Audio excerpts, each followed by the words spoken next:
And then the other thing is, I just not really dealing with this game, but I did want to say this. I think it's really inappropriate, in my opinion, from my perspective, to ask a player whether they're planning on playing in a bowl game when we're not even into bowl season yet. We're focused on Maryland this week, and I know you guys don't have to ask questions that I like or agree with, but I think to ask a player about whether they're going to play in a bowl game when we still have a game yet, we don't even know what bowl we're going to yet, is inappropriate. And to be honest, I don't like the question anyway, in general, taking that we're not even in bowl season yet.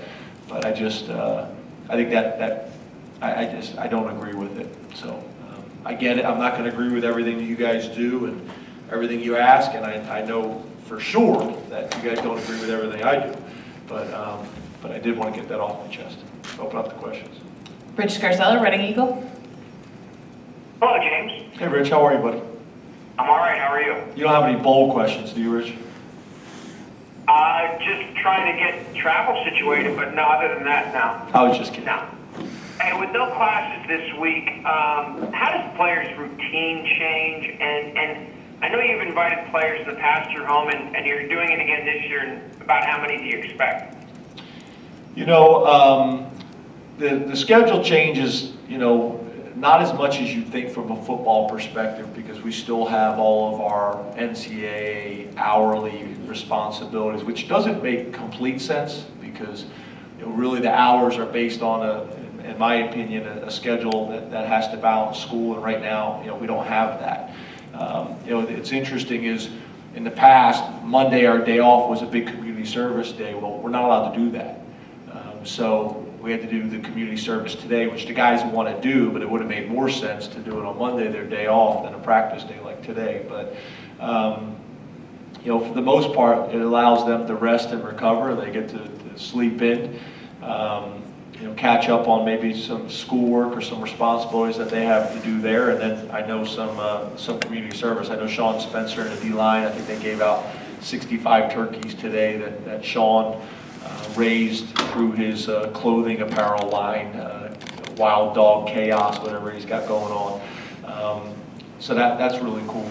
And then Thanksgiving, a lot of the guys are going to their position coaches, and then I have a number of young staff members that don't have families that are coming to my house, and then got probably about 5 or 6 players that are coming to my house, and then I probably have another 4 or 5 players that their families were going to come up and they were just going to go to a restaurant after practice or come to our team meal that we have in Pollock.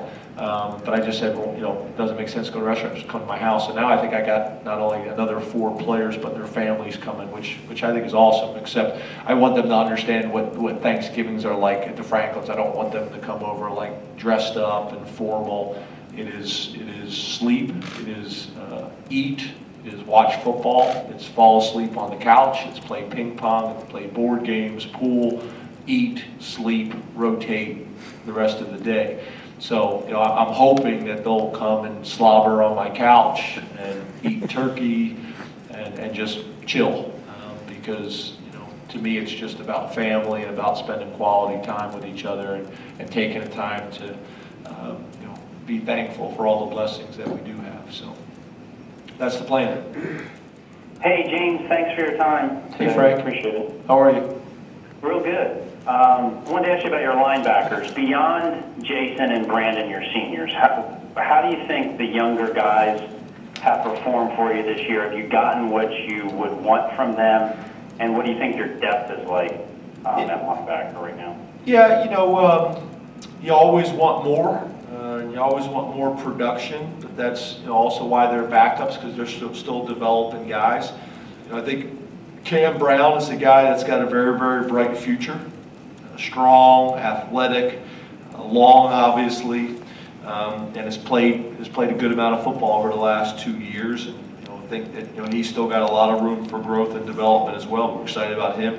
Jay Cooper's a guy that's kind of been waiting his turn, and you know, we're kind of waiting for that aha moment to happen for him, where he can stay healthy long enough in practice and games and things like that He's going to have a chance to contribute and produce, and we need him to. Jan Johnson is a guy that we're excited about. The stuff that, the opportunities he's had and the time he's played pretty well. So excited about him. You'd love for Jason Cabin and Brandon Smith to be staggered a little bit from a class standpoint, but that's not the case. Koa Farmer is a guy that I think has done a nice job for us as a first-year starter at linebacker after transitioning from running back to safety, from safety to linebacker. And I think he's just going to continue to get better as he gains more and more experience. And then Jarvis Miller is kind of the young guy that we need to step up. He's big, he's strong, he's athletic, he can run. Needs to be more physical and consistent. And then we got some young guys coming in as well. So. I think where there's a little bit of confusion is we're really a 4-2-5 defense. So I think sometimes when people look at our numbers or our linebacker situation, we basically play with 2 linebackers, and the third guy is really a hybrid. He's always going to be a hybrid, whether it's a safety, whether it's a corner. When we were at Vanderbilt, the guy that played that position was a converted corner, from corner to safety, from safety to linebacker, played well. I sent our defense an article the other day that I saw about Washington's defense, and they're pretty much always nickel, and they have played with a 6'3" guy, they have played with a 5'9" guy, and been very successful on the defensive side of the ball. So I think that's a little bit of something that maybe people don't completely understand is, really we're a 4-2-5 defense in a lot of ways. Real quick one, can you update us on the status of Manny Bowen or Charles? Yeah, Manny is not available. We'll make a game time decision on Irv. Donnie Collins, Grand Times Tribune. I like that. I didn't know if he was going to ask me more about that. You just clicked to the next caller. Appreciate that, Chris. Do that with all the tough questions. Well, we don't have much of this year left. We've got this last home game, and then whatever opportunity we have after that. Hopefully we can get Buckholz back, which obviously we all know he's a very experienced, very productive player in both the run game and the pass game.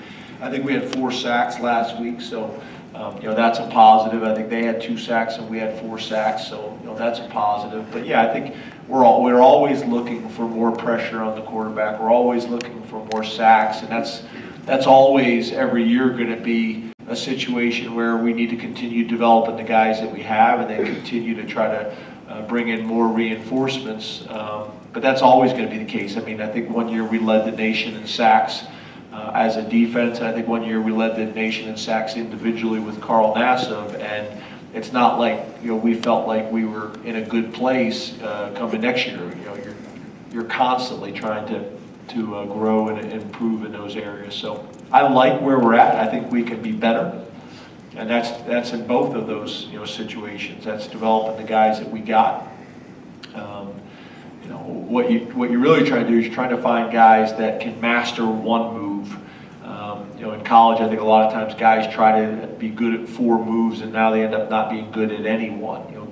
Have one move you master that you feel like is your signature move, whether it's a speed rush or whether it's a long arm or whether it's an up and under or whatever it may be. Master that, and then you got to have the complementary. And that's what we try to help them do. Okay, here's your best move, and then you need to have a complementary move. And then, to be honest with you, it's all of it. You could have one great defensive end, but the defensive end across from him better be really good too, because a lot of times the sack doesn't happen just based on one guy. It's a couple guys forcing a guy in the pocket in a certain direction, which creates an opportunity for someone else. So, it's being really good at D-tackle to get push and be explosive, and then it's really good on the edges, to take advantage of the opportunities that D-tackles presented, or vice versa. So, we need to get better there, but yeah, I think we're headed in the right direction.